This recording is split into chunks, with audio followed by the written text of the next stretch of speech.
Hello, I'm Edward Tart, ex-Catholic priest, now an atheist, which simply means that I find no credible evidence for the existence of any God. This is a tale of two pastors. I was one of them.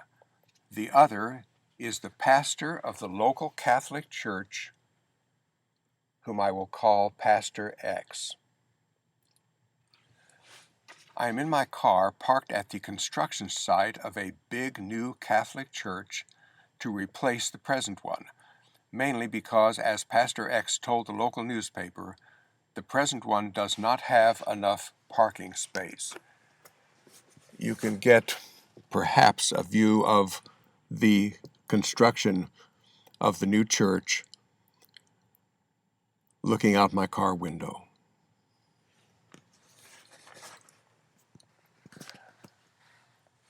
About 50 years ago, Pastor X and I were fellow seminarians. He and I ate all our meals in the same dining hall. We were taught the same Catholic doctrines by the same priests in the classroom. We both adhered to the same highly rigid daily routine, which had as its main purpose the control of our minds and bodies.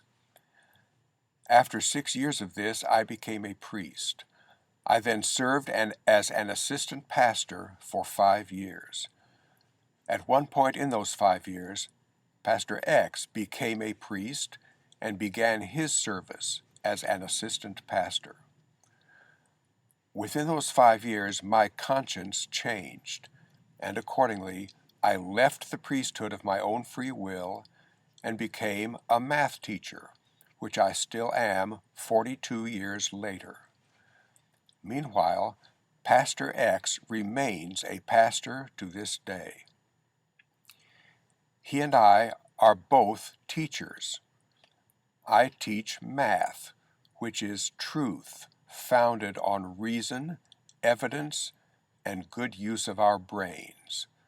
Math is a foundation of science which advances our human species. Pastor X teaches Catholic religion, for which there is no credible evidence. It postulates a God whose existence lacks proof. It postulates the falsehood that the Bible is the Word of God, and the false premise that the Catholic God guarantees that everything the Catholic Church teaches is the truth. Under the leadership of his church's Pope, Pastor X must oppose gay rights. He must treat women as inferior to men. He must support false teaching about condoms and AIDS, leading to millions of deaths in Africa. He must deny me the right to a dignified death of my own choosing as an alternative to prolonged excruciating pain. And he must support education that teaches that faith without reason and evidence is superior to science based on reason and evidence. So that is a summary of how I, as teacher, compare with Pastor X as teacher. As a math teacher, I tutor some kids whose families attend Pastor X's church. The parents of these kids pay me $21 an hour. They pay their church a lot of money to support their pastor, their church, and the construction of this big new church. The money they pay me is money well spent, a bargain. Not so the money they pay to their church. Now, what is the main thing that Pastor X and I do? Well, the main thing I do is teach math.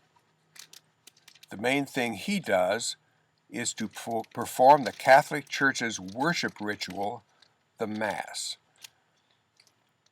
At the high point of the Mass, by Catholic Church teaching, he, using his magical priestly power, transforms bread wafers into the body of Jesus. I am now going to give you a demonstration of this. You see, the Catholic Church says that I am actually still a priest with that same magic power. This morning I ate breakfast at McDonald's. I saved half a biscuit. And here it is. Now watch and listen carefully.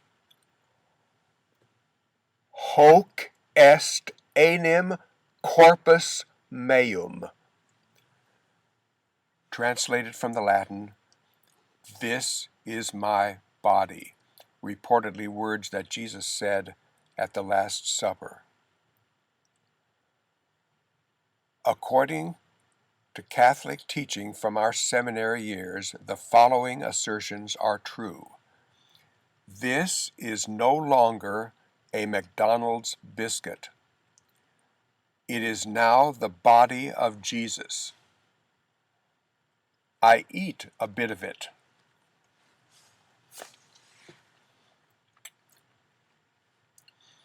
I have just eaten the body of Jesus. What is left over is the body of Jesus.